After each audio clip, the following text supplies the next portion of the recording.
ADGP MR Ajith Kumar RSS നേതാക്കളെ കണ്ടതിൽ CPIക്ക് കടുത്ത അതൃപ്തിയാണല്ലോ എന്നായിരുന്നു മാധ്യമപ്രവർത്തകരുടെ ചോദ്യം. CPM സംസ്ഥാന സെക്രട്ടറി MV ഗോവിന്ദന്റെ മറുപടി സ്പഷ്ടം. ഞാൻ പറഞ്ഞു തൃപ്തിയോടുകൂടിയാ. ഞാനിപ്പോ പറഞ്ഞത് തൃപ്തിയോടുകൂടിയാണോ?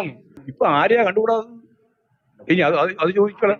അല്ല, ആഭ്യന്തര വകുപ്പ് അതൊക്കെ ഗവൺമെന്റ് തീരുമാനിക്കേണ്ട കാര്യമാണ്. ഞങ്ങൾക്ക് അതിന്റെ ഇടപെടേണ്ട കാര്യമില്ല. CPM-നുമായി അതിനെ കൂട്ടിക്കെട്ടണ്ട. കാര്യം വ്യക്തം. ക്രമസമാധാന ചുമതലയുള്ള ADGP RSS നേതാക്കളെ സന്ദർശിച്ചതിൽ പാർട്ടിക്ക് ശക്തമായ വിയോജിപ്പുണ്ട്.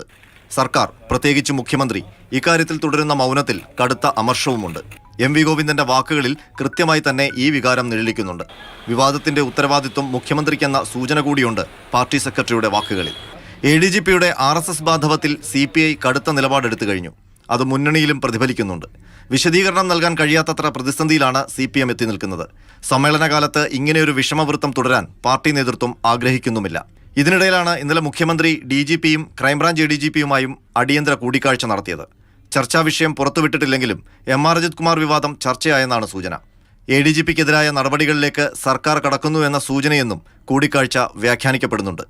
ഈ ഘട്ടത്തിൽ മന്ത്രി മുഹമ്മദ് റിയാസിന്റെ പ്രതികരണം ശ്രദ്ധേയമാണ്. പുഴുക്കുത്തുണ്ടെങ്കിൽ ആ പുഴുക്കുത്തിൻ്റെ എണ്ണം വർദ്ധിപ്പിക്കാനല്ല, ആ പുഴുക്കുത്തിൻ്റെ എണ്ണം കുറക്കാനോ പുഴുക്കുത്തില്ലാതാക്കാനോ ആണ് LDF സർക്കാർ ശ്രമിക്കുക.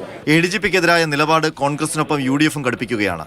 പൊതുസമൂഹത്തെ ബാധിക്കുന്ന വിഷയമെന്നാണ് ലീഗ് നേതാവ് PK കുഞ്ഞാലിക്കുട്ടിയുടെ പ്രതികരണം. തൃശ്ശൂർ പൂരം എന്ന് പറഞ്ഞാൽ ഇന്റർനാഷണൽ അന്തർദേശീയ തലത്തിലുള്ള ഒരു സംഗതിയാണ്. അതൊക്കെ ഇങ്ങനെ ഒരു കലക്കലിന് വിധേയമായി എന്ന് പറയുമ്പോൾ വാസ്തവത്തിൽ എല്ലാവരും പറ്റിക്കുകയാണ്. RSS കൂടിക്കാഴ്ചയും തൃശൂർ പൂരം അലങ്കോലപ്പെടുത്തിയതും കൂട്ടിക്കെട്ടി പ്രതിപക്ഷം ആയുധം തൊടുക്കുമ്പോൾ തീർത്തും പ്രതിരോധത്തിലാവുകയാണ് CPMും സർക്കാരും. തൃശൂർ പൂരം സംഭവവുമായി ബന്ധപ്പെട്ട് നടന്ന അന്വേഷണം പൂർത്തിയായോ? എങ്കിൽ അന്വേഷണ റിപ്പോർട്ട് എവിടെയെന്ന ചോദ്യങ്ങൾക്കും ആഭ്യന്തര വകുപ്പിന് ഇപ്പോഴും മറുപടിയില്ല. ADGP ഉൾപ്പെട്ട ഈ വിഷയങ്ങളിൽ മുഖ്യമന്ത്രിയുടെ ഇടപെടൽ ഉടനുണ്ടായില്ലെങ്കിൽ പാർട്ടിയും സർക്കാരും രാഷ്ട്രീയ സമ്മർദ്ദത്തിലകപ്പെടുമെന്ന് ഉറപ്പാണ്. മാതൃഭൂമി ന്യൂസ്, തിരുവനന്തപുരം.